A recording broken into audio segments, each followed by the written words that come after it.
Hey, it's Tone here again from V Artifacts, and here's my buddy Clem Clone. He loves watching 3D movies, but he's really starting to hate those funny colored glasses.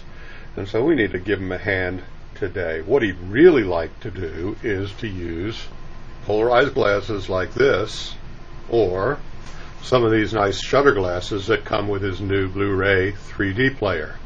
The trouble is, a lot of his favorite movies are never going to come out on 3D Blu-ray. They were always set up for these funny colored glasses. They're called Anaglyph, and Clem here doesn't like that. So we're going to help him out. We're stuck with all of these Anaglyph 3D movies, and a lot of these old movies, the prints don't exist except in Anaglyph, and the studios aren't interested in re-releasing them.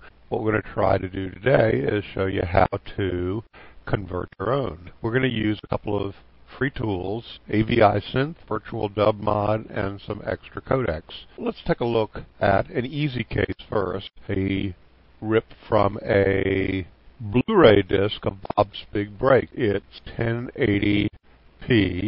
Here's a little bit of stuff I preset up, and it's all driven by a simple scripting system that's used by AVI Synth.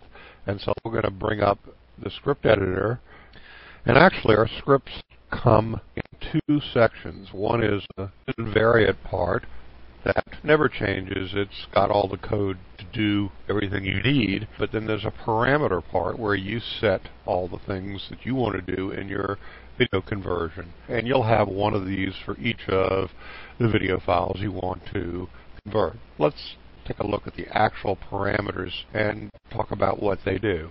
Remember, we're starting with an Anaglyph video, so what we're going to do first is tell it the name of the Anaglyph file, where it is on your disk drive. I'm using MKV files here, Matroska files, but you could use AVI, Windows Media.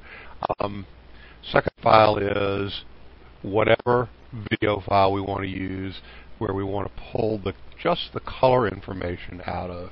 And in this case, we're really lucky because Bob's Big Break is distributed in both 2D and in 3D, and so we have this nice 2D version with all the color there. Even though the 3D version is Anaglyph, it's got both green and magenta encoding on it. And just as a separate naming, although we're using the same file, we've got a monoscopic version of this, and it's going to turn out that the monoscopic version is the left eye view. It's the perfect representation of the left eye view. So in this case, we only have to reconstruct the right eye view. And then lastly, the file name for where we want to pull the sound from. And we'll pull it from the 2D version of the video, but you could probably pull it from the 3D, it's fine. This script handles either red cyan Anaglyph or green magenta. I know that this movie is green magenta, having looked at it.